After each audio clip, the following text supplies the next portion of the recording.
एक शेतकरी आज शेतकऱ्याची इतकी भयानक परिस्थिती आहे।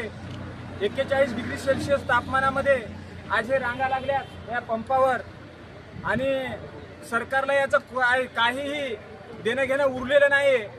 कारण आज शेतीच्या मशागतीचे कामं हे चालू आहेत आणि शेतकऱ्याला ना इंधन डिझेल नाही, पेट्रोल नाही आणि शेतकऱ्यांनी डिझेल अभावी शेतं पडीत पाडायची वेळ आलेली आहे।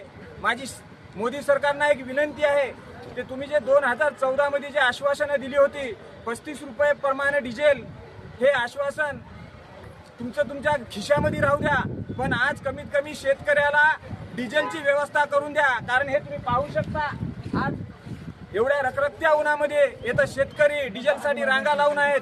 आणि माझी देशाच्या पेट्रोलियम मंत्र्याला सुद्धा विनंती आहे की तुम्ही आज शेतकऱ्याला वेटीस धरले। एक तर बँकेत नोटा नाहीत, खताचे दर वाढवल्यात आणि शेतीचे कामं करायला डिझेल नाही आणि वरून सांगता शेतकऱ्याला की शेती यांत्रिकरणाने करा। अरे बाबा, डिझेलच नाही तर शेती यांत्रिकरणाने करायची कुठून? तुम्ही आम्हाला डिझेलची व्यवस्था करून द्या, इंधनाची व्यवस्था करून द्या, बँकेत नोटांची व्यवस्था करून द्या, शेताच्या मालाला भाव द्या आणि जे खताचे दर वाढवला 2000 रुपयाच्या वरती ते कमी करून द्या। विदेश दौरे केल्यावर होत नाही मोदी साहेब, आज या देशामध्ये राहून या देशातल्या शेतकऱ्याची दशा पहा। तुम्हाला एक विनंती आहे, शेतकऱ्याला वेटीस धरू नका।